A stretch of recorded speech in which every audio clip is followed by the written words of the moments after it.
వాళ్ళకి మరి ధర్నా చేస్తున్నారు. ఆయన వినట్లేదు. ఉగాదికి దీక్షకు చేస్తా అంటున్నాడు. మేము ఒప్పుకోలేం కదండి. మేము ఒప్పుకోకుండా ఆయన ఎట్లా చేస్తారండి చెప్పండి. మీరు ఎన్నో రాజకీయ నాయకులను ఎంతో మందిని చూసారు. బట్ రేవంత్ రెడ్డి గారు ఏమైనా పాలించారా? ఏమండి గవర్నమెంట్ లో ఉన్నప్పుడు మీకు ఎట్లా జరిగింది? అప్పుడు బాగానే ఉందమ్మా. ఇప్పుడే నేను వచ్చిన నుంచి ఇదే సమస్య ఉంది. మా సార్ కాలం చేసి ఇప్పుడు 2 సంవత్సరాలు అయింది. ఆయన కూడా ఈ సమస్య చాలు కాదట.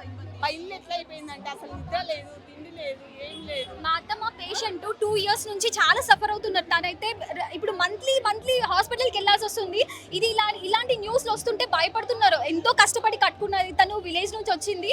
మేము అందరం సపోర్టింగ్గా ఉండాలి కదా మా అత్తమ్మకి. ఇలాంటి టైంలో ఇలా చేస్తుంటే తనకు నిద్ర ఉంటుందా అండి? పెద్దవాళ్ళని అర్థం చేసుకోవాలి కదా. రోడ్ మీదకి లాగితే ఏమొస్తుంది సీఎం సార్కి? డెమోలిషన్ పేరుతో వాళ్ళ కాంగ్రెస్ పార్టీ నాయకులకు కూడా హైడ్రా నోటిఫికేషన్స్ ఇవ్వడం జరిగింది. మరి వాళ్ళది ఇల్లు కూర్చోకుండా ఇప్పుడు మళ్ళీ మూసి సుందరీకరణ అని చెప్పేసి ఇక్కడ రావడం దీని ఎట్లా చూస్తారు?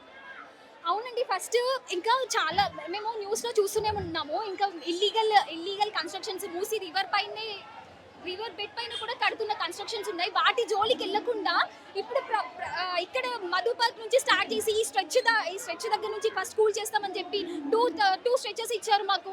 ఈ స్ట్రెచ్ కూల్ చేస్తామని చెప్పి చెప్తున్నారు. ఫస్ట్ మూసి రివర్ బెడ్ మీద ఉన్నాయి, కూల్ చేసుకోమని. ఇల్లీగల్ కన్స్ట్రక్షన్స్ ఉన్నాయి, మాయి లీగల్ అన్ని పర్మిషన్స్ ఉన్నాయి. సో కూర్చొని ఎలాంటి దానికి ఒప్పుకోమండి మేము. పర్మిషన్స్